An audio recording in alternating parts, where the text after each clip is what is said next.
The Prosecutors Podcast is brought to you by Progressive. Progressive helps you compare direct auto rates from a variety of companies so you can find a great one, even if it's not with them. Quote today at Progressive.com to find a rate that works with your budget. Progressive Casualty Insurance Company and Affiliates. Comparison rates not available in all states or situations. I'm Edward Conlon, host of Talk to Me, the new podcast about the origin of hostage negotiations. Through the first-hand accounts of the NYPD's hostage negotiation team founders, we delve into real cases, big and small, to hear how the team pioneered the use of psychology to save lives. Their motto was, "Talk to me." It changed policing forever. Listen to, follow, rate, and review Talk to Me now at Apple Podcasts, Spotify, Amazon Music, or wherever you get your podcasts, beginning October 19th.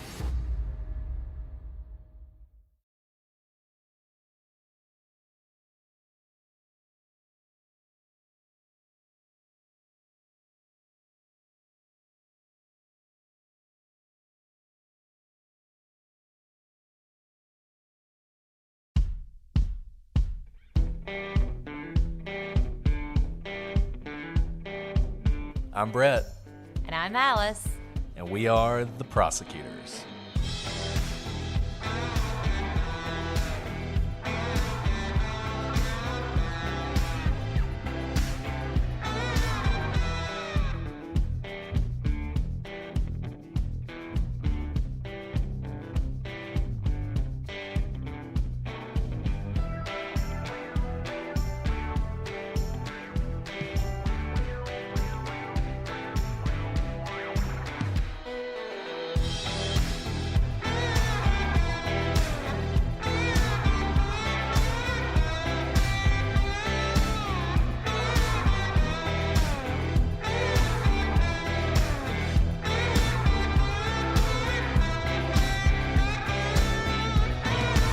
Hello, everybody, and welcome to this episode of The Prosecutors. I'm Brett, and I'm joined, as always, by my witchy co-host, Alice.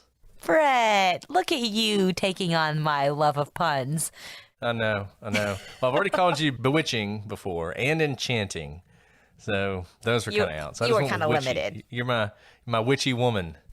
Did you know I was watching, I don't know, probably some like morning talk show, and they said the most popular kids, like top 3 kids costumes and top 3 adults costumes, witches that appeared in both.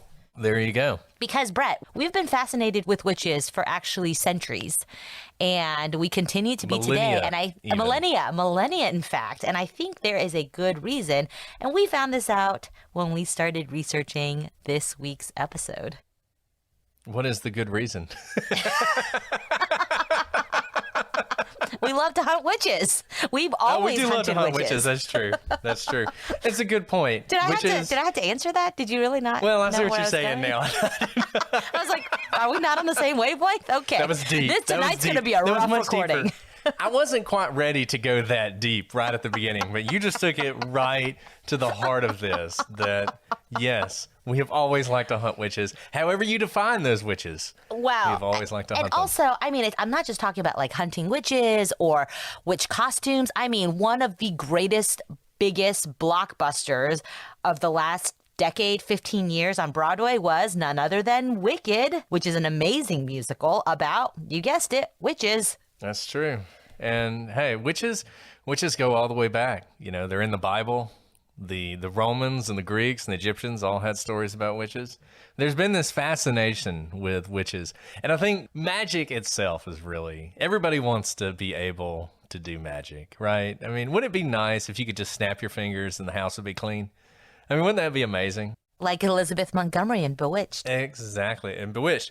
And, by the way, if you've ever visited Salem, Massachusetts, there is a statue of Elizabeth Montgomery from Bewitched. And why is that? Because what is more synonymous with witches than Salem? And I got to tell you, I love Salem so much. I've been to Salem many, many times. If you haven't been to Salem on Halloween, it's basically Mardi Gras for people who love Halloween. It's the ultimate.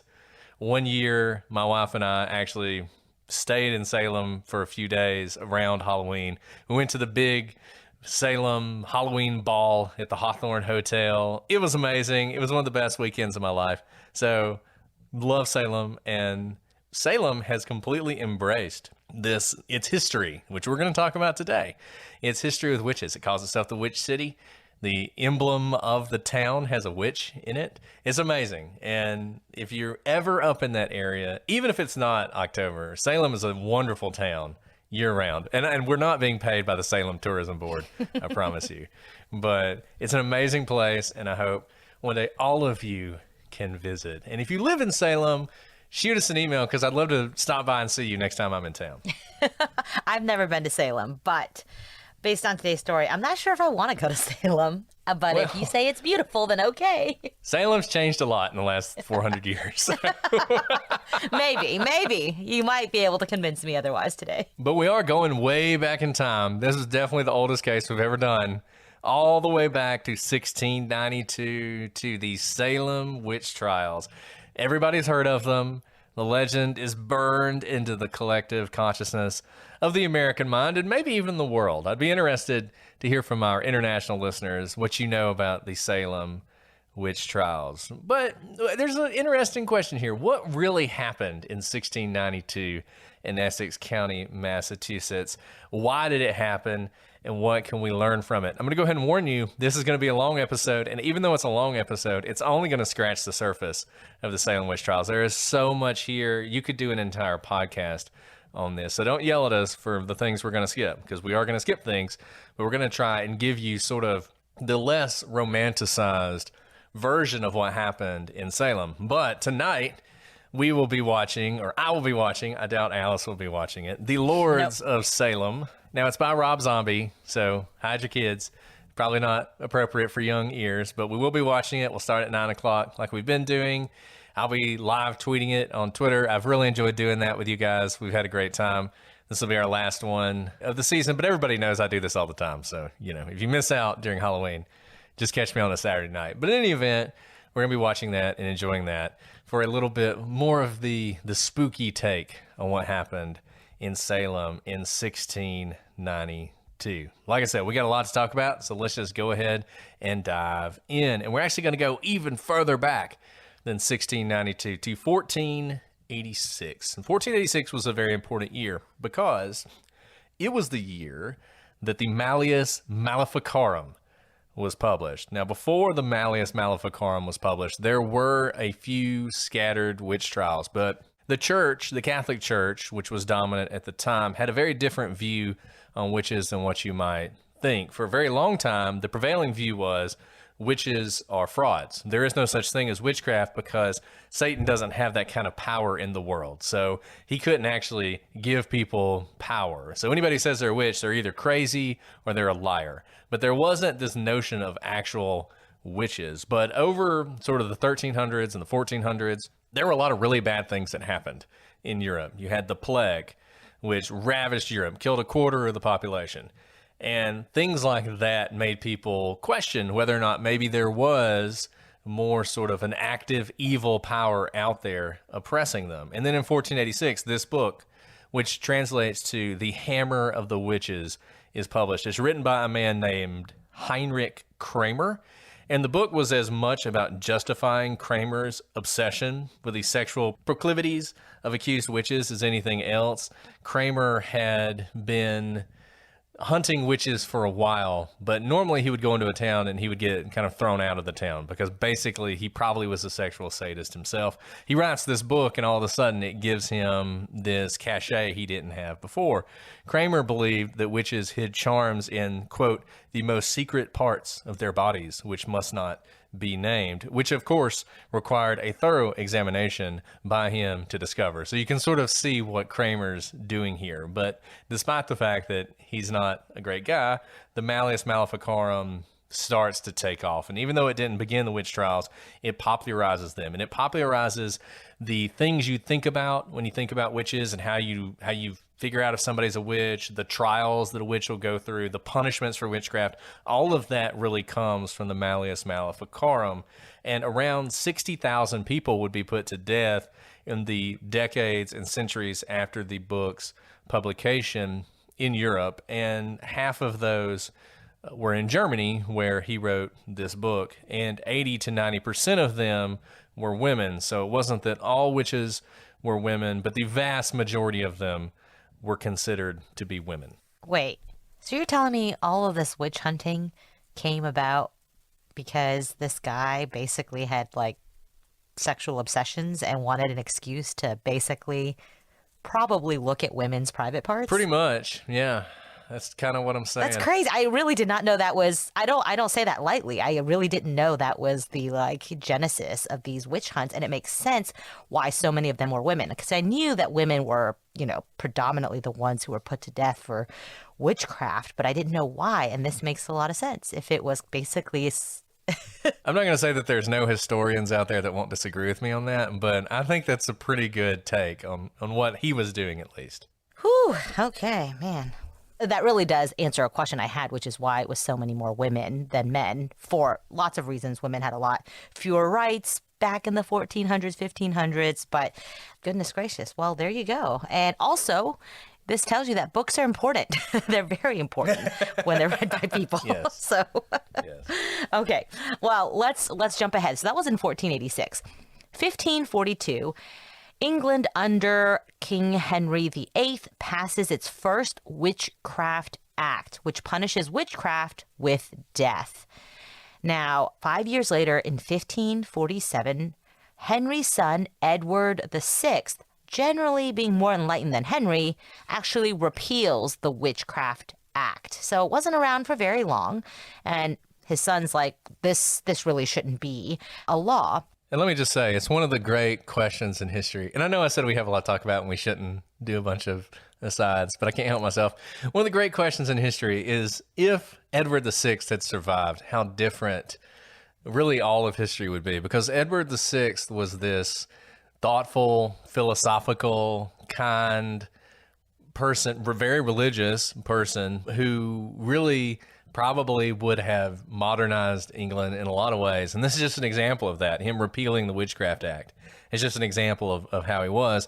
But unfortunately, he was a sickly youth, basically, and he died very early into his reign and before he could name an heir. And after him, you had Mary, who came in, and then Elizabeth I. That's a great point of how much history would have been changed, because you'll see in 1562, Elizabeth I passed a new Witchcraft Act, and this one stuck. It would apply in the colonies as well. And if you know anything about history and colonization, England ruled like the majority, really, of the world at that point. So this Witchcraft Act applied widely. In 1603, the power to enforce the Witchcraft Acts are removed from the ecclesiastical courts and given to the secular courts. And the punishment was also changed from burning at the stake to hanging. And that's, it's sometimes you'll see a trivia question, which is how many witches were burned in Salem? And the answer is 0, because by the time of the witchcraft trials in Salem, you didn't burn people at the stake anymore. You hung them. And so it becomes, it's not just a religious thing anymore. It's a part of secular law. It's a part of the state. And it's just something that it's like murder, robbery, or anything else. It's just a crime that everybody believes there are witches out there. And if we find them, we got to punish them and get rid of them because they're dangerous. And that's sort of the mindset that everybody's in. And look, one thing I just want to say from the very beginning here, it is very easy sitting where we sit today to judge these people and roll your eyes at these people and think this is all ridiculous. When I was at Harvard, I always like to talk about when I was at Harvard. I think someone gets a bingo spot. Yeah, there, yeah, exactly. When I was at Harvard, there was a guy there, and they're just, it was such a weird experience being there because there were people like this. But there was a guy, and one of the things he liked to do was ask people if they had been alive in 1692, what their position would have been on the witchcraft trials. And of course, everybody says, well, I would have been against them, which probably isn't true, actually. If you'd have been alive in 1692, you probably would have gone along with them. But anyways, everybody says they would have been against them. And this guy was always like, well, I would have been for them, because that was society and that's the way society was, and you had to support the regime, and I would have been fully in support of them. And I never really found out whether he was just being provocative or if he actually believed that. But there was some truth to what he said, because this was sort of the universal view of people. This was the view of society. Number one, that witches were real. Number two, that they did really bad things. They hurt people. They caused crops to fail. They caused animals to be sick. They caused babies to die. They caused plague to spread. This was the view, and it was the view of people from the lowest commoner all the way to the King of England. So I think understanding that is a good thing when you think about this, because it's very easy to roll your eyes and laugh at these people without realizing that, as Alice said, there have been witchcraft or witch hunts for all time in one form or another. And it's very easy just to fall into whatever the prevailing view is, assume that you are righteous and just, and persecute people on the basis of that. And you see that across society. So I think it's good just to remember, one of the reasons we wanted to give all this history, just to remember what these people were sort of stewing in when all this started. That's such an ivory tower, like, at the bar conversation topic. So, like, navel gazing. Anyways, I'm not saying that I didn't end up dating guys just less like that when I was in law school. I think you married one. I think I did marry one of them. So, I can only make fun for so long. Anyways, moving on with our timeline. Moving on. So that brings us to April 1630, which is an important moment in American history. John Winthrop and a flotilla of Puritan ships arrives in the newly formed city of Salem. So everybody knows about the Pilgrims. They had arrived some time before in Plymouth. There had been other English settlers who had arrived in Massachusetts. They had formed little towns, but the arrival of the Puritans is a really big deal. So the Puritans, they have come to build a shining city on the hill. And that was their term. And it's going to be a pure church. That's why they're called Puritans. Puritan is actually a derogatory term that members of the Church of England would call them Puritans because they wanted to be so pure. And the idea was that, as someone said, it's bad to worship Satan. And I'm quoting from a book on witchcraft, so don't ascribe this to me. I was going to say but the Bible. Puritan view was it was bad to worship Satan. It was worse to be a Catholic. And the Puritans thought, look, the Church of England's great that they left the Catholic Church, but it's way too Catholic. And we need to strip the Church of England of every vestige of Catholicism. And we need a pure church, a church without all of this sort of the evil that the Catholic Church has brought about.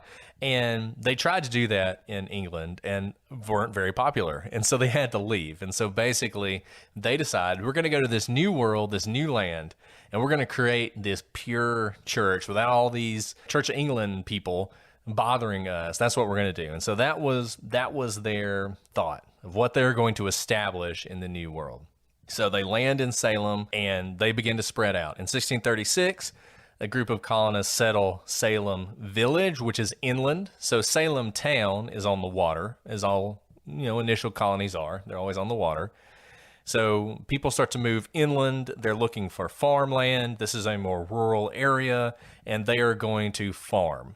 Meanwhile, Salem town, which is the current city of Salem, is Salem town. Salem Village is, if you know your Massachusetts geography, Topsfield, Danvers, those places, that is Salem Village. So they're going in there. They're going to be farmers. The people in Salem town are going to be merchants. They're all mercantile. They're going to be selling stuff, shipping stuff. Well, it doesn't take long until there's some rivalry that develops between Salem Village and Salem town. By 1672, they've decided to formally separate.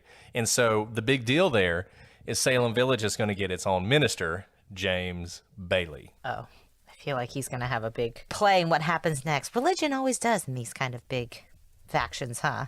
Well, you'll find out. In 1680, a split forms in Salem Village between those who are pro-Bailey and anti-Bailey factions. And this fight will lead to a string of ministers being fired, hired, and even arrested, with tensions deepening between both internal factions in the village and between the town and the village itself. When Bailey is fired, he's replaced by George Burroughs, who walks into a situation which one parishioner in a letter to him described as, quote, "Brother is against brother and neighbors against neighbors, all quarreling and smiting one another." So this is a very tense time, even after the village and the town have separated. The village is facing a lot of internal turmoil. In 1683, Burroughs cannot overcome the factionalism, and the anti-Burroughs faction manages to run him out of town, kind of like his predecessor. So you have a situation where you have all these people who are super religious, who are really into their church, and they become really attached to their ministers. And now ministers are getting run out of town. People are divided against each other. And some real anger and resentment is growing in this group of people. And the other thing you have to understand, remember, they came here to create the pure church. They think they are blessed by God. God supports this enterprise. So, to the extent it's not working out, one of two things is happening. Either God is disappointed in them, which they can't really understand because they've come here to do this, so it can't be God, or Satan is working among them. And if Satan's working among them, then they start to think Satan really is focused on us as Puritans because he wants to stop us from succeeding. Because he knows if we succeed in establishing this pure church, the shining city on the hill that all the world will see, it's going to be a huge blow to his empire. So they begin to think, oh, is some of this Satan? Is Satan here walking among us? And you can see how those thoughts gradually grow into, well, I wonder if Satan has some agents here who are working as well, and things are only going to get worse. So, in 1688 to 1697, King William's War breaks out between the British and the French colonies. Now, before this, some more sort of meta history here. So, James II becomes king in England. James II kind of likes Catholics, and there's a lot of people who are worried that he may be a secret Catholic, and this is a big deal because the English have done a lot to avoid being Catholic anymore. They really didn't like Queen Mary. They really liked Queen Elizabeth because she was totally on the Protestant side.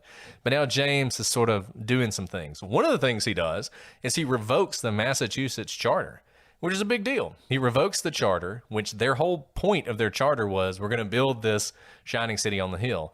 And at the time, Massachusetts ruled itself. Under the charter, they had elections, they elected their own governors, they did whatever they wanted to do, and as long as they paid their money to England, England didn't care. That's not how James II saw it. He revokes that charter, and he sends English agents into Massachusetts who are loyal to him, who are now going to rule. So they're going to be the governor, they're going to be the sheriff. You don't have juries of your peers anymore. They have professional jurors who all just happen to be aligned to the crown. So if anything happens, you're going to be convicted if you're opposing the crown. So what happens is eventually the English run James out of town. It's something called the Glorious Revolution. King William and Queen Mary, who are both Dutch, I think Queen Mary is actually English, and William is Dutch. They come over to England and take over. The Glorious Revolution. William and Mary College is named after them. And when they do this, the people in Massachusetts arrest all of James's agents, kick them out of town, throw them in the dungeon. They do a bunch of things. The problem with that is James goes to France. That's where he flees. And guess what France is? Catholic. Guess what it also is? A new world power in Canada. So what inevitably happens is France and England get into a war, and they call it King William's War. And because the British are fighting the French, that means the British colonies are also fighting the French colonies. This is called the 9 Years' War in Europe. So the thing is, the colonists weren't actually that afraid of the French. There were a lot more English colonists than there were French colonists. But they were really afraid of the French native allies. They were really afraid of the Native Americans who tended to side with the French because there were less of the French. The French were basically like, we're going to come over, we're going to get some beaver, we're going to sell them and make some money. We're not really that interested in colonizing the whole place. Whereas the British, all these people are coming over who don't want to be in England anymore for whatever reason. And they're spreading and they're growing. And one thing the English would do is they would ally with a certain native power and help that power conquer all of the other native tribes, which that's great in one way because now, you know, the most powerful native tribe is your ally. But in the other way, you're making a whole lot of enemies. And all of those people are aligning with the French. And they're starting to launch attacks on the frontier. All of the colonies in Maine are basically burned and abandoned. Everybody's fleeing. They're refugees fleeing from Maine down into Massachusetts, down into Salem. This is a really vicious, terrible war. So at some point, Massachusetts decides we're going to take the offensive. And they decide, not only are we going to be a part of this war, we're going to go on the offensive. We're going to attack the French. We're going to attack their native allies. But before they can do that, there's a smallpox outbreak. So smallpox starts spreading through Boston, the rest of Massachusetts. Smallpox is really, really, really bad. It kills 30 to 90% of the people it infects, depending on the strand. So there's one strand that kills 90%. There's one strand that kills 30, and there's a bunch sort of in between that. And the problem is, even if you survive it, it leaves you disfigured. It may leave you blind. Smallpox was the leading cause of blindness for a very long time until it was finally eradicated. In the 20th century alone, it killed about 500 million people. It was eradicated in 1980. It's the only human disease to have been so destroyed. Rhino pest is the other one. It's not a human disease, but it has been eradicated. And it was done through mass worldwide vaccination. But at the time, this is a terrifying disease, and it's seen as a punishment from God or maybe the work of Satan. They're in a war, and they have this plague that's ravaging them. Fun fact, tuberculosis is the most deadly disease in history, having killed 1 out of every 7 people who have ever lived, which is crazy, but still around. So you know a lot about like deadly diseases, weirdly. But I mean, we all lived through, the latest epidemic, which was not nearly as deadly as this, thank goodness. But like, I can't even imagine the fear of living in the 1690s, with the smallpox ravaging through, when all is like, as people are coming in, people are passing along this devastating, terrifying, disfiguring epidemic. And you can imagine how this could be ripe for basically brother turning on brother. Alice, do you know the only disease that's 100% fatal? No. Is this a joke? Rabies. Really? Mm-hmm. But you can stop it in time, right? If you have the vaccine. Once you show symptoms, it's 100% fatal. Seriously? That's terrifying. That's why if you get bit by a dog, or if you wake up and there's a bat in your house, you need to go get rabies vaccine. Because if you don't get it and you start showing symptoms, you will die. So as soon as you start showing symptoms, you die? Too late. It's already reached your brain by that point, and it's too late. How long does it take to reach your brain? It depends. It can take from days to months. I think like the longest is even a year after infection. Oh, wow. Okay, so you have time, but you better act quickly. Right.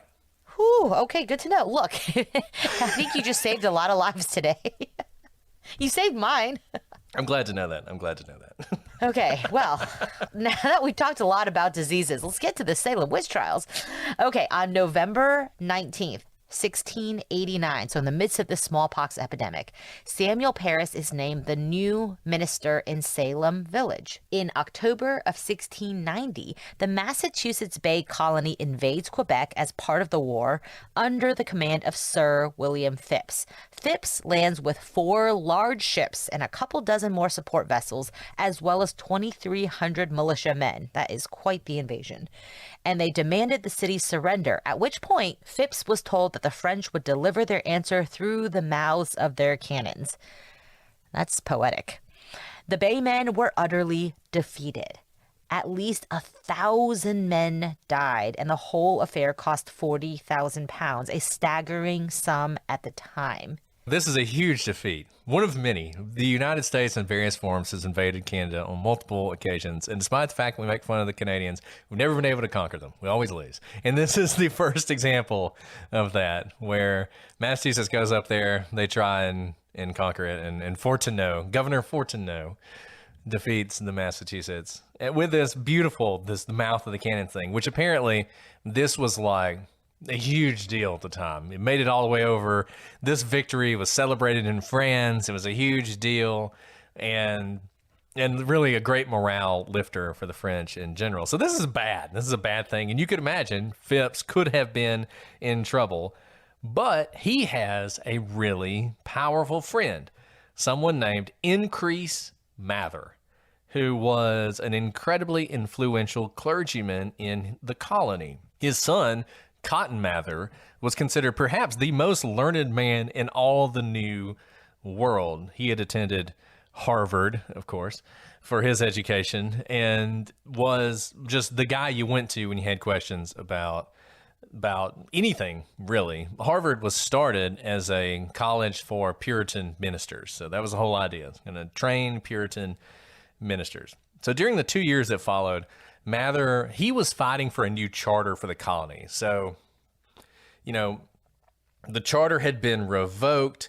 Plymouth, the Plymouth part of the colony, they didn't even have a charter. Their whole thing was a protest against non-Puritan rules. So they didn't even have a charter. The Massachusetts Bay Charter had been revoked.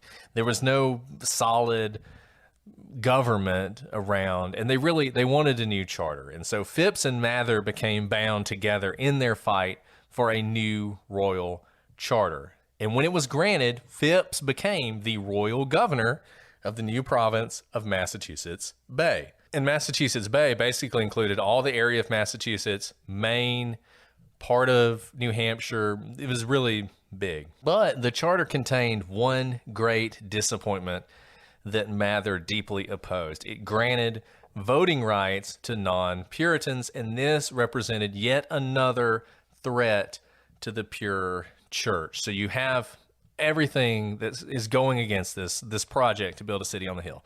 Disease, war, attacks by natives. And now, all of a sudden, the people that you didn't want to have any power in your colony are going to have power. Quakers, people who are a member of the Church of England, Baptists, just all these people you don't like, they're going to be voting.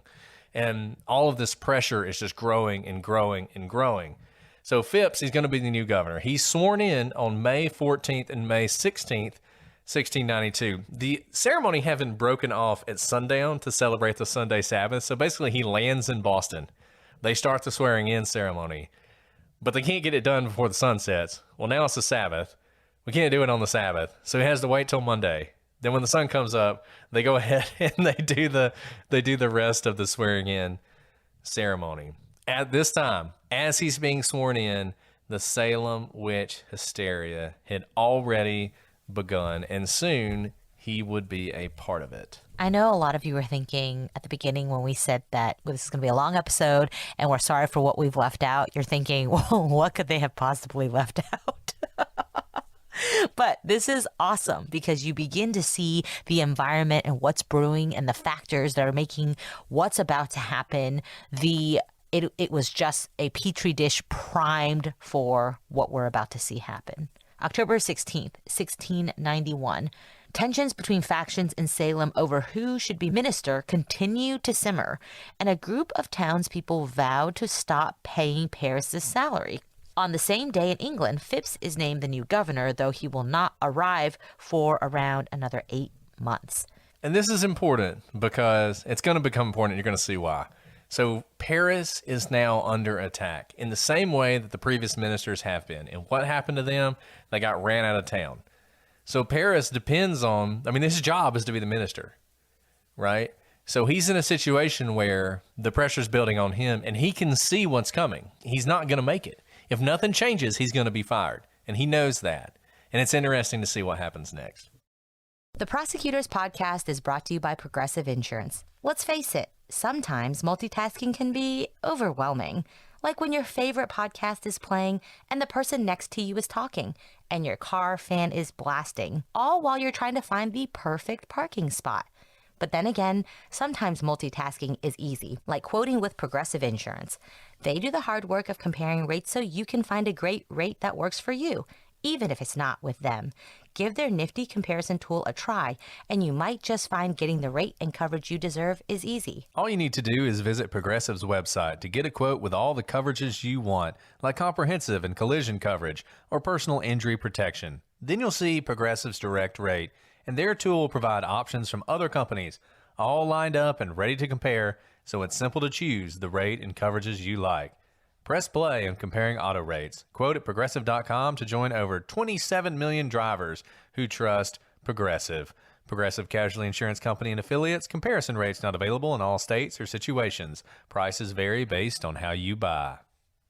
Guys, you know how much we love Faherty, and we are back to talk to you about some of their clothes for this new season. One of my favorites, fall. And Faherty's all about clothing for life's best moments, whether it's a Friday night football game, the first day of school, or hanging with the family in your backyard this fall. They make clothes that feel good and make you feel good. And that's because they believe comfort and quality are key. They are passionate about craftsmanship and sustainability, and every piece is designed to be a lifetime favorite. In fact, their clothes get even better with age. And if anything happens along the way, Faherty will replace or fix your clothes for life, no matter what. Right, it's so true. I love the quality of Faherty brand clothes. No matter how many times I wear it, I wear my clothes hard because I'm running after two boys at all times, and they stay looking sharp and crisp at all times. And so you can find your new fall favorite at Faherty because legendary comfort awaits. You can layer your favorite pieces for a cozy fall vibe or get a one and done jumpsuit. I am in love with jumpsuits this season, and Faherty has such good quality ones. Or go with your best-selling soft and stretchy Legend sweater shirt that has thousands of 5-star reviews. Right now, Faherty is giving all the Prosecutors listeners an amazing deal, 20% off on every order. You heard me. You get a full 20% off your order. Head to fahertybrand.com/TP and use code TP at checkout to get this deal. That's code TP at Faherty, FAHERTY brand.com/TP for 20% off. fahertybrand.com/TP. Brett, with this new start of the school year, for some reason, we have just had so many birthday parties. Every single weekend, we're running from birthday party to birthday party, and it's hard to keep getting gifts that kids are excited about more than a day after they open it. And I know I'm thinking about this because the holidays are coming up. And my kids, they tend to open a present and throw it away after a few days. But now we have KiwiCo, which knows a thing or two about delivering fun for all ages. And they're here to help you give awesome. With a Kiwi subscription, you're giving so much more than a toy. They'll get a season of discovery and experiences delivered straight to your door. And each box is kid approved by a crew of kid testers who ensure they're age appropriate and seriously fun. I put in my kids' ages and they each got their own box that was definitely age appropriate. My 5-year-old son got this awesome science kit, and it completely coincided with what he was learning at school, and he came home every day wanting to show me new science tricks and experiments that he was creating on his own. I can tell already that this gift is not like others. It's here to stay, and it's also here to help him grow and learn. And you know how it is with kids. They want to learn. They're creative. They're curious. They want to understand the world around them, and KiwiCo has gifts that are perfect for that. My daughter's been playing with her armadillo bowling set, which you might not think that's educational, but it actually is. She's learning about armadillos. She's learning about all the other little animals that live around them, and she's having a great time doing it. And that's what KiwiCo is all about. This is about more than just a trending toy. This is cultivating your child's creativity. And each box features new projects every month, like discovering the science of magic, engineering a domino machine, and more. You won't believe what your children can build and accomplish with KiwiCo. So, if you want to take part in this and you want to bring KiwiCo to your children, you can give awesome this holiday season with KiwiCo. Get your first month of any crate line free at kiwico.com/prosecutors. That's your first month free at KiwiCo, KiwiCo.com/prosecutors. Okay, most of you have probably heard me sing the praises of Prose, the world's most personalized hair care. And for those who haven't, I want to tell you about the incredible results I'm seeing since using my customized Prose hair products. It was so amazing. They truly took into account everything about my life, how I eat, how I exercise, to create the perfect hair care regimen. And since using it, it's been several months now. I can tell you guys, my hair has never looked shinier or smoother, and it's stronger too. I don't see split ends anymore, and I can just run a brush through my hair because it's so strong and shiny and call it a day for my hair. And I got to tell you, Alice, my wife has curly red hair. And those of you out there who have curly red hair, you know it is not easy to find good hair care products for you. And I got to admit, she was skeptical. She didn't know if this whole Prose thing was going to work out, but she took the quiz. She got personalized hair care, and she loved it. And I guarantee you, you're going to love it too. And if I turn out to be wrong and you're not 100% positive Prose is the best hair care you've ever had, they will take the products back. No questions asked. You have nothing to lose with this deal. Prose is the healthy hair regimen with your name all over it. Take your free in-depth hair consultation and get 15% off your first order today. Go to prose.com/prosecute. That's prose.com/prosecute for your free in-depth hair consultation and 15% off. So January 15th through 19th, 1692, Samuel Parris's daughter Betty Parris and his niece Abigail Williams, who lives with him, began to have fits and act strangely, barking like dogs and saying that unknown spirits were pinching them. This continues off and on for a month. February 25th, the Parrises leave their children in the care of Mary Sibley. Sibley, like most New Englanders, knows something of simple witchcraft, and she instructs Tituba and her husband, John, both of whom are Samuel Parris's slaves, to make a witch cake so that they can determine who is bewitching the children. This same day, two other girls in the village, Anne Putnam and Elizabeth Hubbard, begin to show the same symptoms. Hubbard claims that a giant black wolf has been stalking her through the village. Hubbard says she believes the wolf was sent by a witch. Dr. William Griggs examines the girls and can find no physical cause for their symptoms. He suggests that he believes it is a witch. So you got Parris, who's in trouble. All of a sudden, his daughters start saying that they are the targets of some sort of evil spirit. Now, why is this important? Well, the Puritans are Calvinists. They believe in predestination. The problem with predestination is you don't know whether or not you are predestined. You hope you are, but you don't know. But one of the ways to know that you're one of the elect is if Satan targets you. Because if Satan targets you, that means you must be someone that Satan wants to bring down. Satan doesn't care about all the people that are on his side, right? He doesn't care about the people who aren't predestined. But he does want to go after sort of God's elect, right? So by being attacked like this, Parris, who is under assault from all sorts of different sides by the people of Salem, all of a sudden it looks like he and his family are the elect. And how do you know that? Because Satan is coming after them. It wouldn't have taken long for this to spread through Salem that this was happening. And you see sort of a month later, these new girls start to say, hey, same thing's happening to us. And we got this evil black dog is chasing us. And we've talked about how witchcraft just wasn't something that was unusual at the time.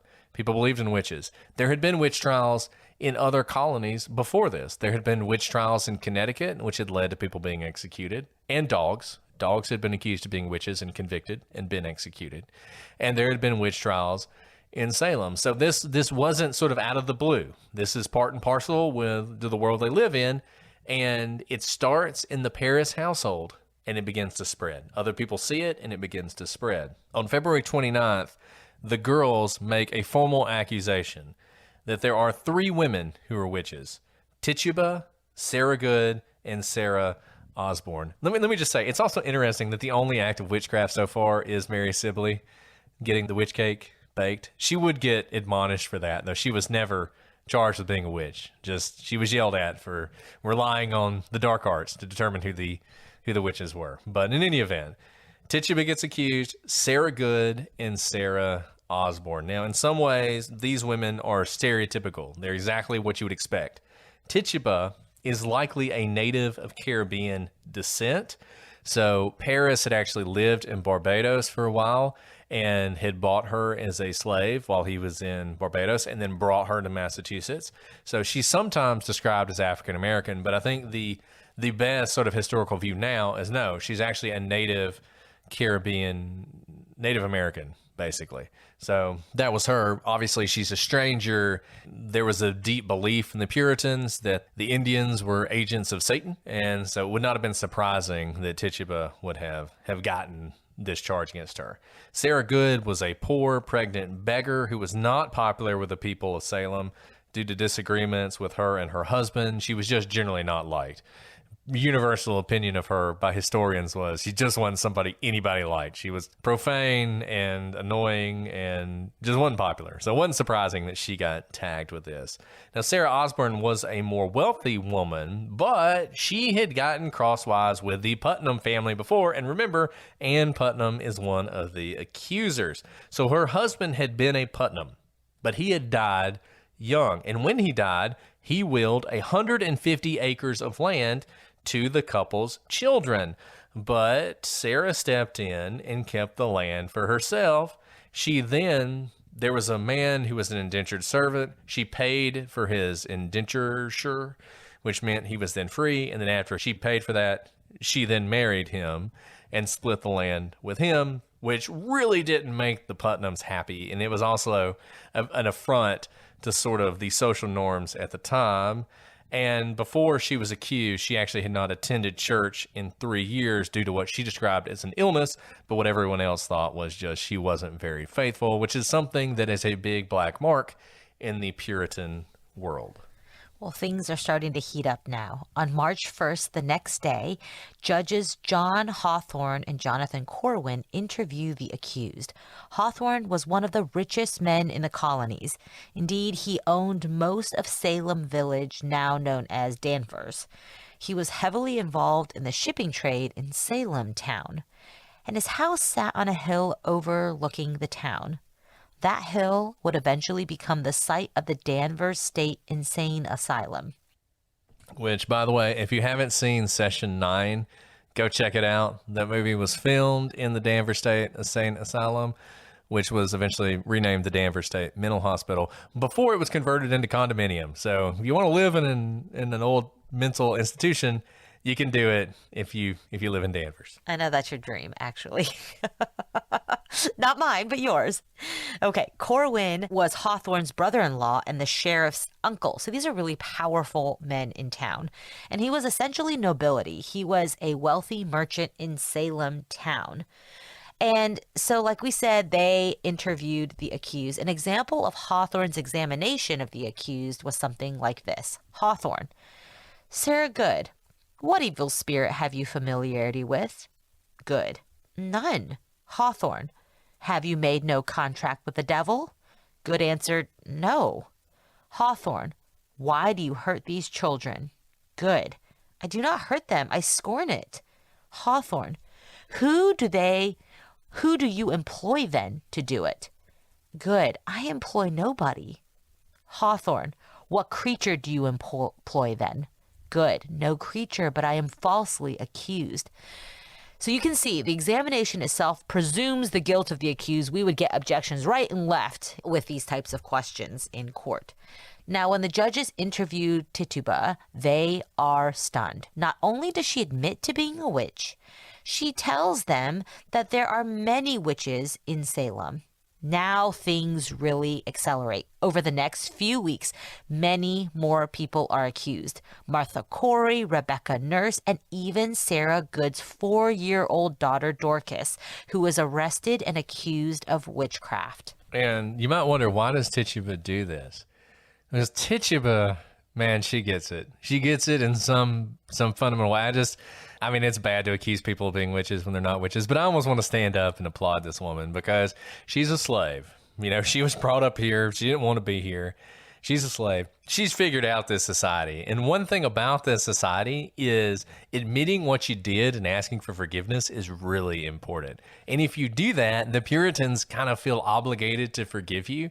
So one thing Tituba had figured out, if I just agree with you, yeah, I did that. Terrible. Shouldn't have done that. Really ask for your forgiveness. Here's some other witches. The Puritans are going to be like, oh, wow. Well, you know, clearly she's repented. We have to release her. And so Tituba, who was the first accused, who, depending on the sources you read, and depending on what your definition of a witch is, may have actually been a witch. It's kind of hard to say. I mean, she did practice some sort of interesting things. There's some stories that maybe she and the children who initially accused her of being a witch, she did things like tell their fortune and do little tricks and that kind of stuff. She was more engaged in sort of the magical area, maybe, than your average Puritan. I mean, it's just, she's not a Puritan. She's of a different faith. So, and her faith may have just appeared to be witchcraft. But in any event, of all the people who were accused, she's the one he might be able to say she is significantly different enough from Puritanism that we're going to call her a witch. But despite that, because she admits it and says she didn't really want to do it, she's forced to do it by Satan, and here's all these other witches, Tituba survives. She is freed. She goes on and lives the rest of her life. She never has to worry about this again. And it's a really interesting thing that because she admitted it, she is spared. But because she admits it in such a forceful way, everybody's like, oh my goodness, this is way worse than we thought. There's a huge witch conspiracy going on here. No wonder we've had so many problems. No wonder there's been so much fighting between people in the town. No wonder there's been smallpox. No wonder there's been war. No wonder there's been death. No wonder we have all these refugees here, because there are all these witches, these agents of Satan working against us constantly. We have to find them and we have to remove them. It's as if you're in the middle of a war. And think back to World War II. Occasionally you would find spies, Nazi saboteurs would be discovered in the United States. And it's the same idea. You're in this war against Satan, and all of a sudden there are these saboteurs in your society who are trying to tear it down. And it really speeds up at this point. So on April 18th, Bridget Bishop, Abigail Hobbs, Mary Warren, and Giles Corey are added to the list of the accused. Giles Corey is the husband of Martha, who had been accused after she expressed doubts about the validity of the trials. About the worst thing you could do is say, I don't know, guys, this all seems kind of ridiculous to me, because if you did that, you basically would be immediately accused of being a witch. Interestingly enough, Giles had originally believed the charges, and it said he was shocked that his wife would engage in witchcraft, but he didn't doubt that she did. But it turns out that Thomas Putnam, who, remember the Putnams are heavily involved in this, he had long held a grudge against Corey. Corey was a wealthy landowner who Putnam, it's a little unclear, Putnam may have really believed that Corey had murdered a farm worker during a violent altercation, or it may have been that Putnam had tried to convince people that he did this because that would mean that Corey would lose his land and maybe Putnam would get it. But in any event, Putnam had this big thing against Corey. So when his daughter, Ann Putnam, accused Corey, no one was surprised. But the assumption was not that you've held a grudge against him, so you've lied about this. It was you've held a grudge against him, so Corey, the witch, attacked you. And that's why you were attacked. But when Corey went to trial, he chose to stand silent rather than answering his accusers. We've talked about this before. You have a right to remain silent. It comes from things like this. At the time, you didn't have that right. You had to answer the question, but Corey refused to answer. Under English law, if you refuse to answer questions when you're on trial, you could be tortured to break you so that you would continue the trial and answer the questions. And hard torture was employed against you. Spoiler alert, eventually Corey would ace that trial. We're going to talk about that in a minute. But he won't answer questions, so he can't be tried at the time. In the meantime, the number of accused is growing, and it's growing so large that the situation has reached Boston. Now people are being sent to Boston to be examined by luminaries such as Cotton Mather, who we mentioned earlier. And Mather is convinced that there is a witch breakout, that this is real, and he begins to preach about the need to stop Satan's attack on the pure church. And it isn't long before people are being accused, not just in Salem, but in Danvers and in other places going all the way into Maine. There are people being accused of being witches because of this witch outbreak. And this really is spreading like wildfire within a matter of months. Between April 22nd and May 10th, Edward and Sarah Bishop, Mary Easty, Nehemiah Abbott, William and Deliverance Hobbs, Mary Black, Mary English, Sarah Wilds, Dorcas Hoare, Lydia Dustin, Sarah Morey, Susanna Martin, George Burroughs, and George Jacobs Sr. and his granddaughter, Margaret Jacobs, are arrested. All are examined by Hawthorne and Corwin, and these examinations become public spectacles, and large crowds would gather to watch these accused be interviewed. Burroughs, you may recall, is the former minister in Salem who had been run off. He's described as the leader of the coven, a man who betrayed his position to become a king in Satan's empire. And his accusation's a huge deal because he had been the minister. Now, he'd been run off, but all of a sudden you're saying that an actual Puritan minister is a witch. And this is, sometimes the Salem witch trials are presented to you as an attack on the poor. And they are, that's how they started, right? Tituba and Sarah Good. Poor women don't have a lot. Sarah Osborne, more money, but she's a complete outcast, right? It doesn't take long before it's not just the poor and it's not just the outcast. All sorts of people are being accused, including this person who is one of, if you're a minister, if you're a Puritan minister in the Puritan colony, it didn't get much higher than that. But even he is being accused of being a witch. And that's a really big deal. Now, remember, all of this is in kind of the throes right before Phipps comes to Boston. May 14th, Increase Mather and Governor Phipps land in Boston. About a week later, May 20th, Sarah Osborne, one of the first accused, dies in prison. May 25th, in response to the uproar, Governor Phipps sets up a special court of Oyer and Terminer to hear the witchcraft cases. It has 7 judges with the lieutenant governor as chief justice. Hawthorne is one of the judges, and Corwin will be very soon. So this is like one of his first duties as governor once he lands, is to set up the special court because of the just madness that's happening around them. And what a big deal, right? The lieutenant governor is the chief justice. Like, this is not some provincial thing happening off in Salem. This is something that is occupying the attention of everyone in the colony. Absolutely. So now, June 2nd, Bridget Bishop becomes the first of the accused convicted by the court. They did not wait long. This was like within a week of the court being established that they convict someone. Bishop is interesting in that she has been accused and acquitted of witchcraft years before. Bishop was known to curse people she didn't like, and a family who took a home in which she had once lived described finding voodoo dolls in the walls. Bishop was tried first because the evidence against her was the strongest. As we see, she was convicted. On June 10th, Bishop becomes the first of the accused hanged for witchcraft at Proctor's Ledge in Salem. So, within a week of the court being established, Bridget is tried, and then just a week later, after being convicted, she is hung. And if it's important to you, it's often said that the witches are hanged at Gallows Hill, which would make sense. They weren't. They were hanged at Proctor's Ledge, and that's been established after a lot of historical research. So, little thing, but maybe important to you. So June 20th, Rebecca Nurse stands trial, and this is a turning point in all of this. Her arrest had been significant and a significant turning point in the witch hunts. She wasn't poor. She wasn't somebody who didn't go to church. She didn't fit the stereotype. She was a person with land. She had prestige in the community. She was somebody who was a pillar of the church. If she could be arrested, anyone could. And many people, dozens of people at risk to their own lives, signed a letter for her saying she could not be a witch.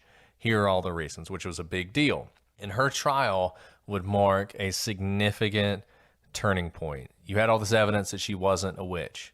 There wasn't much evidence that she was. And at the conclusion of the evidence, the jury acquitted her. So she was acquitted of witchcraft. So the judges of the court of Oyer and Terminer did something that you couldn't do today.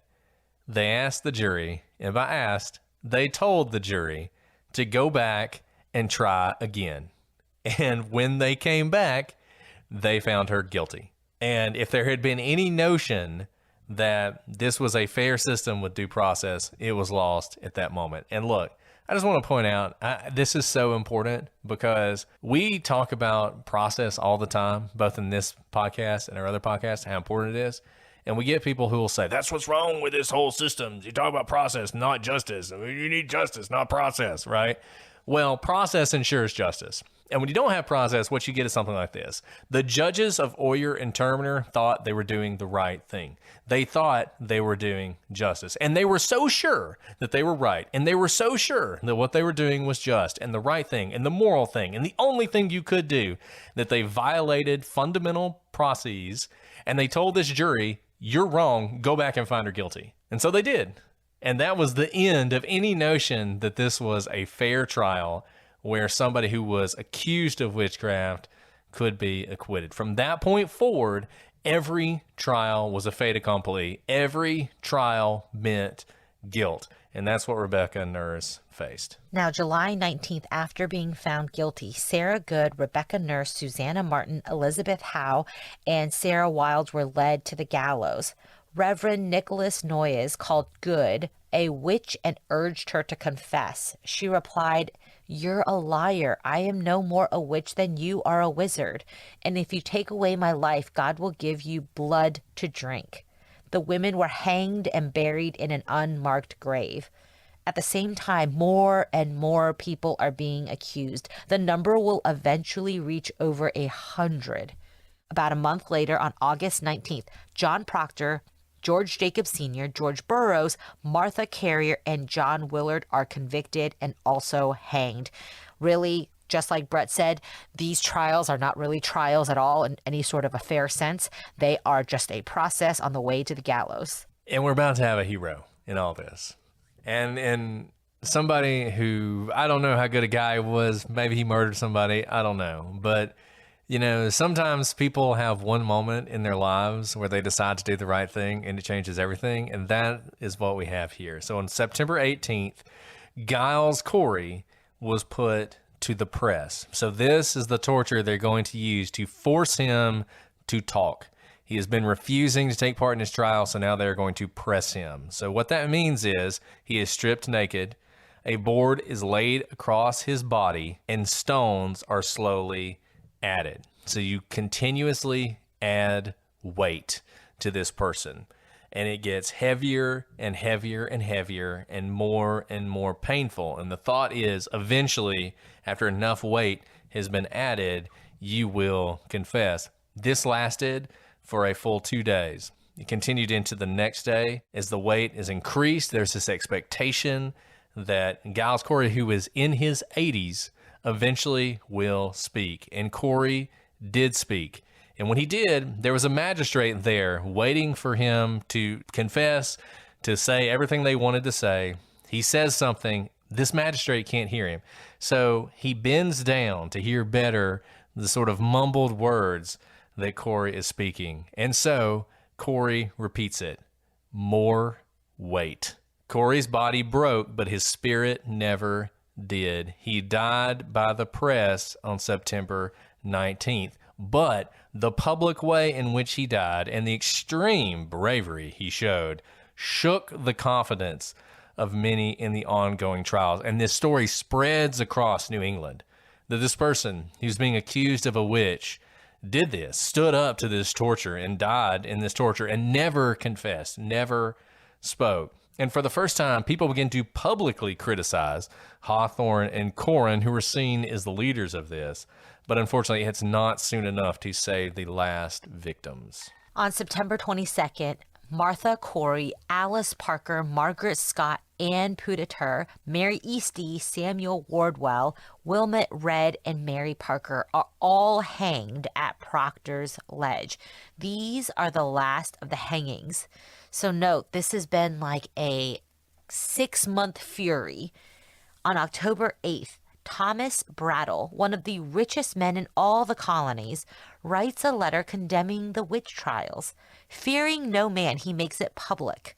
At the same time, a new accusation is made against the wife of Governor Phipps. On October 12th, Governor Phipps puts an end to any new witchcraft cases in Salem and bans any new publications about the trials. Soon thereafter, he dissolves the court of Oyer and Terminer. In the months that follow, local witch trials sputter along, but Phipps stays all of the executions. On February 16th, 1693, the parishioners in Salem turn once and for all on Paris. whose children began the witch trials. He is eventually fired from the position, which, remember, had been in the works a year earlier. And so at this point, Phipps, who had supported this, and then his wife gets accused, and his biggest supporters are saying, don't do this anymore. He writes a letter to the king and says, hey, there's this whole witch thing going on. We're thinking about stopping it. What do you think? Well, April 15th, 1693, Queen Mary issues a royal letter to Governor Phipps ordering that he stop all witchcraft trials. So they stop all the trials at this point. A lot of the people, Corwin and Hawthorne, are not happy about this, but the king and the queen have made their stand on this. That's the end of this. And it doesn't take long at all for people to realize, wow, we really messed up. By January 14th, 1697, the General Court, which is the governing body of Massachusetts, orders a day of fasting and prayer in honor of the victims of the Salem witch trials, and not the people who accuse people of being witches, but the people who had been executed as witches. So 1697, only 5 years later, the General Court is ordering everyone to take a day to remember what they have done. At this point, the families of the victims are starting to appeal for clemency. They want the names of their family members to be cleared. In 1711, the Massachusetts legislature, which exists by this point, passes a bill clearing the name of some of the accused, including the Coreys. So the Coreys are some of the first people whose names are cleared because of this. In 1717, Reverend Noyes, who you may recall, had told Sarah Good that she needed to admit she was a witch, and she told him, if you follow through on this, the Lord will make you drink blood. 1717, Reverend Noyes suffers some sort of hemorrhage and chokes to death on his own blood. Some sort of justice there. Now, in 1735, England repeals its Witchcraft Act and replaces it with a new bill punishing those who claim to be witches as frauds. 1782, Switzerland conducts the last execution of a supposed witch in Europe.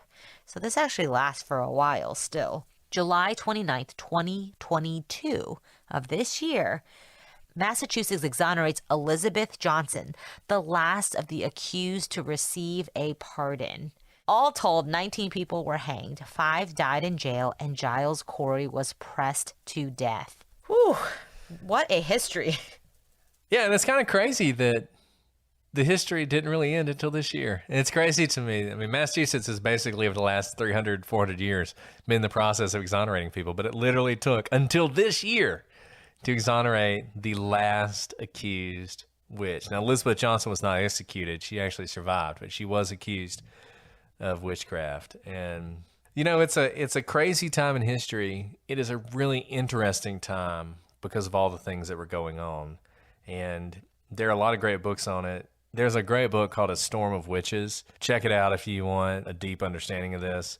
If you want to see sort of the Puritan side of it, there's a book called Wonders of the Invisible World, sometimes also called On Witchcraft, which was written by Cotton Mather after the witch trials were over, sort of justifying the witch trials. And it's a fascinating read too. But that's the end of the timeline, which is the majority of what we're going to do. But we do want to talk about some of the factors that went into this. And the first one is something we sort of touched on a little bit earlier, which is the advantage of admitting what you did. So, like I said, the Puritans really believed in the power of confession. And so if you admitted you were a witch, they would let you go. And if you look at the people who were executed versus the people who survived, there are over 100 people accused of being witches. And a lot of them confessed, which is crazy to think about. We talk about false confessions sometime.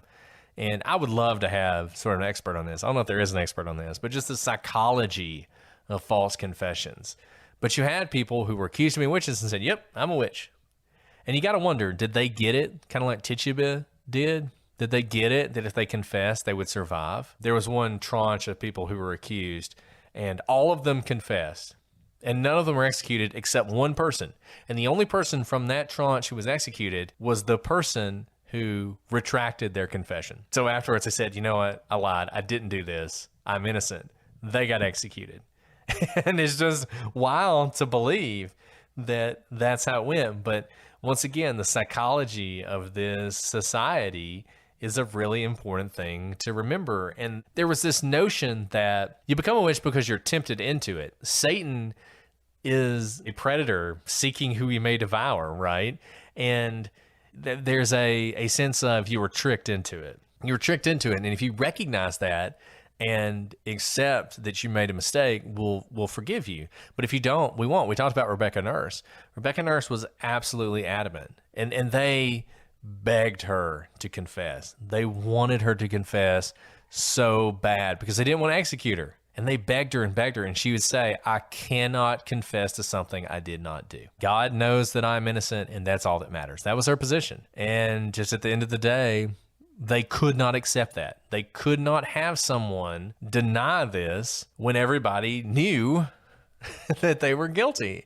And if they denied it, they had to be punished, and they had to be executed. They had to be removed altogether from the society. So you had this strange thing that denying you were a witch was proof that you were one. Another unusual aspect is the value of being afflicted. So Calvinists, remember, we talked about how they believe in predestination. So there's the chosen and the not chosen, and you can't really do anything about it, but God knows whether you're going to heaven or not. So how can you, as a human who's not God, know if you were one of the elect who was predestined to go to heaven? If Satan chose to target you, then that was proof that you were one of the Lord's chosen people, because why would Satan waste his time on someone who was predestined for hell already?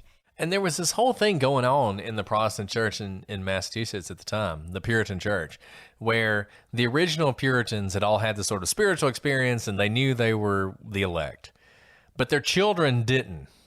And so it was like, how are your children going to prove that? Because they didn't cross the ocean to form the new Puritan church. They were just born into it, right? And if you weren't one of the elect, you couldn't baptize your kids. Like, you just couldn't do all these things. It's a very interesting sort of religious thing going on.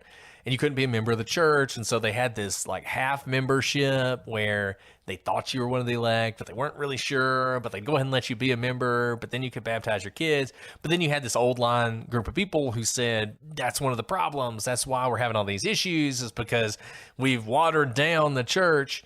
So this was really valuable. All these witches were incredibly valuable to these people, because it's like, haha, I've had my spiritual experience. Satan himself has attacked me. Clearly, I am one of the elect.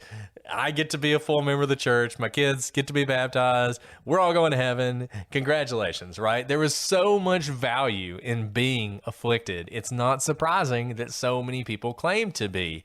And there was also political value. One of the accusers was a Quaker, and she actually was Benjamin Franklin's aunt. So Benjamin Franklin's mother's sister lived in Salem and was a Quaker. Quakers were a religious minority. They were shunned and frowned upon and didn't have a lot of rights. But what they could do was accuse you of being a witch. So she's one of the people who was one of the accusers. And it's just interesting to think about all the value that you had to being an accuser. And you had a trump card. If you were an accuser, you could point to something called spectral evidence. So it was believed at the time that every person has a specter. So basically you have a soul, but you can send that soul out to do things. And it was believed that witches could send out a spectral image of themselves to torment their victims. So we talked about earlier, they're being pinched, they're being tormented by this unseen attacker. Well, in fact, that was the specter of the witch. But they weren't entirely unseen. The victims could see them. So you can imagine the danger of this kind of evidence. You had victims who would testify, Sarah Good's specter came and attacked me. There's no proof of that beyond what she said. No one could see it other than her. She is the only one. How do you deny that? How do you say that didn't happen? You couldn't see it, so of course you think it didn't happen. And spectral evidence was incredibly powerful because it was basically, you could not refute it. There was no cross-examination that could refute this. And in fact, when the accusers were cross-examined, one of the things that would often happen is they would fall into a fit. And so they would basically, as they're being questioned, say that the specter of the accused was attacking them. And this was very powerful evidence for the court. They're like, see, Satan is so in your corner, he doesn't even want questions asked about you. And that's why this is happening. So you can see how this all just sort of built on itself. And it really was just impossible to ever refute this if you're one of the accused. So what caused this? Because how could it be that all these victims were somehow seeing specters of these accused witches? Maybe it was ergot poisoning. Maybe you haven't heard of it, but you see, there's this like fungus that can grow on certain types of grains like wheat or rye. And this ergot fungus will metabolize when you eat it into LSD. And what it can cause in people is like twitching, hallucinations, dizziness, psychosis. So what if there was this fungus growing on all the wheat that people were eating in Salem and along the coast up to Maine, and what people were seeing was really them tripping on LSD? This is a really popular theory that is almost certainly wrong. Like, there's no way this is ergot poisoning. I don't think everyone was just tripping. Yeah, exactly. And as people have pointed out, the only time these people suffered this were convenient times. You know, they didn't just happen to have ergot poisoning when they were in the trial and the person was saying they didn't do it, and then all of a sudden they fall into a fit because of ergot poisoning. This is not ergot poisoning. It can happen. It can cause hallucinations. It's an interesting theory. It's a sexy theory. It's fun to think about. Maybe it could have happened in isolated incidents. Maybe it did happen in isolated incidents. That is not what caused dozens of people to accuse hundreds of people across vast swaths of territory of being witches. Yeah. So while it's sexy, I don't actually think that's what happened. There we go, cold water prosecutors. So, Brett, were there actually witches during this time, or was it just either wheat poisoning or people trying to attack each other so they weren't attacked? Or was there really something darker at play? We talked about Tituba a little bit, and you could imagine how just the foreignness of her faith and her religion, whatever she grew up with in the Caribbean, could have been seen as witchcraft by the Puritans. You could see that, you know. I mean, there's a lot of people today who practice sort of very naturalistic religions. Wicca is one of them who, you know, if you were somebody who was hyper-religious and in this hyper-religious place that the Puritans were, where even, as we said, I mean, Catholics, like fellow Christians are horrible Satanists, right? Well, if fellow Christians are horrible Satanists, then what are people who have some, you know, worship of anything natural? Like, you can imagine how they would see that as witchcraft. And obviously, this all starts when they bake this witch cake and they use that to figure out who did it. So there is a little bit of actual witchcraft kind of going on here. Now, do I think there was a coven of witches who were going around, you know, poisoning the wells and pinching teenagers? No, probably not. I think the question of whether or not they're actual witches is actually really interesting. In the turn of the 19th century, there was this belief that there were actual witch cults of the Western world. And there were books written about it. Most of them have been thoroughly debunked. I don't think they were actual witches. I would be interested to know what people think about that, though. I mean, when I was in philosophy classes, I was a philosophy major in college, and I had one professor who would use the word witch as a word that doesn't mean anything. And the whole idea was there's no such thing as witches. So this word actually has no content. It's a word we have, but it doesn't really have any content. And that's sort of a weird philosophical thing that we don't need to get into now. But nevertheless, like this notion of, is there any truth to any of this? To any of the sort of folklore about witches, you know, gathering on the mountain on Valpurgis night to worship their dark master or whatever. I don't know. I think it's interesting, and we're at Halloween, so we can talk about this stuff. But I think it's definitely the case that there were no actual witches in Salem or in the environs that were trying to bring down the pure church. I think that's right, Brett. And it's very interesting. This whole case fascinated me because of the historical timeline, to see what leads to this type of hysteria that can climax so quickly and lead to so many deaths with entire societies being a part of it, and also how it quickly shut down. It was a relatively quick flame up. Thank goodness it didn't, afflict more people. But I think there's a lot of historical lessons to be learned here in terms of how something like this, which I think had no real basis in fact, could have been condoned by everyone in society. And then finally, when it comes into your backyard, essentially, you put an end to the hysteria. You've got to think Phipps, he didn't just end it because it was his wife. If he really believed in it, then he would want his wife to die. But part of the reason it went away so quickly is kind of the farce that I think maybe people knew and were afraid to point out because it meant that they would be the next victim of this hysteria. And I think that's right. And I think what happened here is, in reality, this is just a really complicated combination of political, religious, social pressures that are all building and finally explode in Salem. And Salem wasn't the only place in the New World that had witch trials. The numbers pale in comparison to the number of people who were executed in Europe around the same time for witchcraft. But for whatever reason, because it happened in such a compressed period of time, and right at the end, it's always interesting. You think about the things that you remember.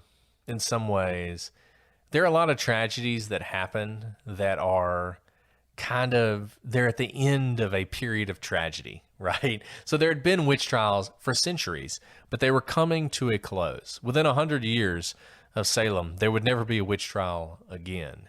And so the fact that it's happening right there, I think, is one of the reasons that it's so famous. But there's a reason that the witch trials have become synonymous with generalized moral panics.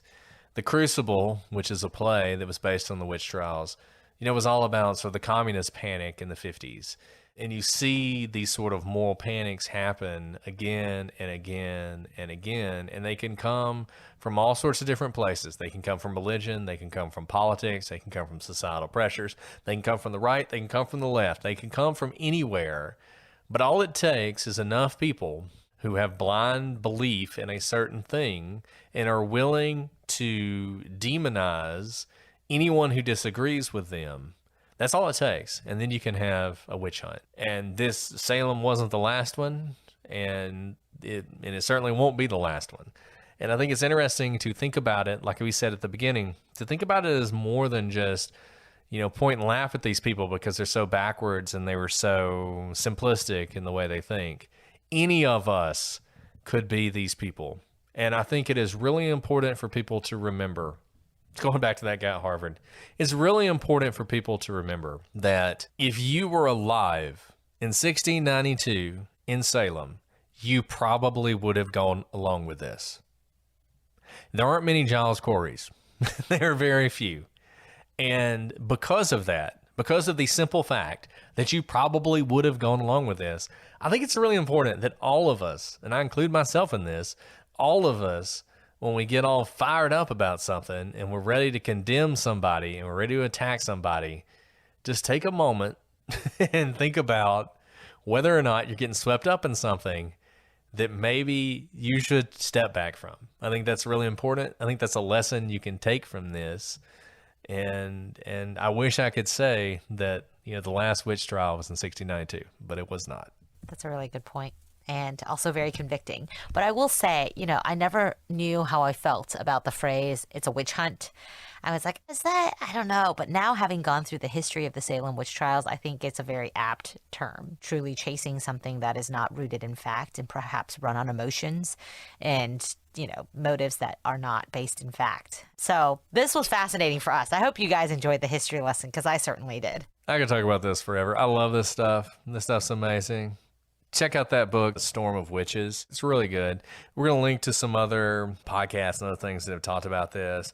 Massachusetts does a fantastic job on this. There's a website we're going to link to that has more information than you could ever want on the witch trials. I mean, we skimmed so much of this. It's really fascinating just to look at the background and the history of the people who were accused. Because if you do that, you begin to see how deep these accusations were. We talked about a few of them. We talked about Burroughs. We talked about Good. We talked about Nurse. And every Osborne, every one of these, there was a history there that mattered. There was a reason. It wasn't random. These people weren't accused at random. And I think when you read that and when you recognize that, you will see that, like the ergot poisoning, it wasn't that random. This was so deep-seated in this community. And basically, people just decided, if I've had a dispute with you before, well, now I know why. It's because you're a witch. And it happened that way. And a lot of adults were using their children to sort of push this. And there's endless things you can learn and think about when it comes to this case. So I hope you guys will check out some of those resources and read more deeply into this. Well, thank you guys so much. We're really interested to hear what you think. Shoot us an email, prosecutorspod@gmail.com, @prosecutorspod for all your social media. Check us out on YouTube. Join our Patreon, where every episode is early and ad-free. So if you hate the ads, don't complain. Join the Patreon. And we want to hear what you guys want us to cover. It drives so much of what we do in this show and in our other show, Legal Briefs. We really like talking about the things that interest you. I do want to wish everyone a happy Halloween. And for those of you who celebrate, blessed be to all of you. Well, Alice, do you have anything else you want to say? Happy Halloween to you, Brett. I know this is your Christmas. So it is my Christmas. I hope you've enjoyed so it much. because it's been really fun. And I'm glad you take me along the ride because I would never celebrate all of these scary things without you. Right. And next week, we'll just be back to the ordinary, non-scary murderers and kidnappers and vanishings and everything else, which apparently doesn't scare Alice. Only the stuff that has a hint of the supernatural keeps Alice awake at night. It's true. What can I say? Well, Brett, this has been amazing. I can't wait to come back for less scary episodes with you. Yes. But we will be back next week with some of those traditional, non-scary, and yet horrible true crime cases that you all love. But until then, happy Halloween, everyone.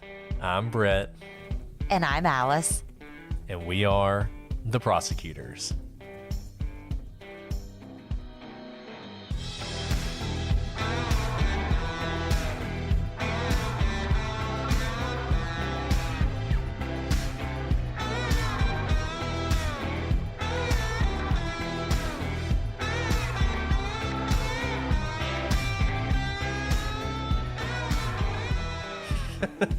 You're the best. You're the best. You're the best. You're the best. Okay, are you ready? We got business to do here, Alice. Yeah, I've been ready. I was born ready. You were born ready. I was born ready. Sad it's our last October episode. I mean, it's all about murder. Every episode is October. It's true. It's true. Despite what everybody says. This one's really long, so we're just gonna have to. Okay, I'm disciplined.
Like, it really is. It's fascinating. It was started by someone who didn't want to lose their job.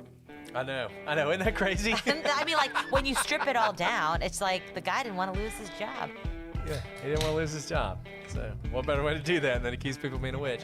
Yeah. Oh, it's my daughter who says you're a witch. What me? So crazy.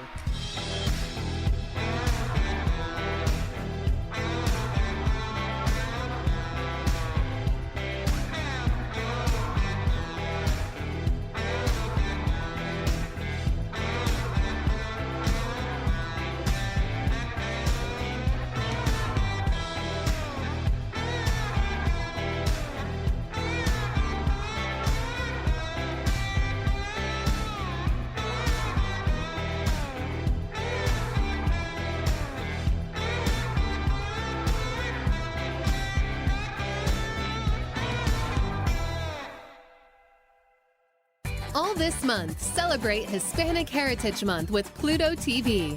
Watch movies like Compadres and the Spy Kids trilogy, or your favorite stars like Luis Gerardo Mendez in Camino a Marte. Plus, PlutoTV has thousands more movies and TV shows and over 45 channels in Spanish, all for free. So download the PlutoTV app on all your favorite devices and start streaming today. PlutoTV. Drop in, watch free.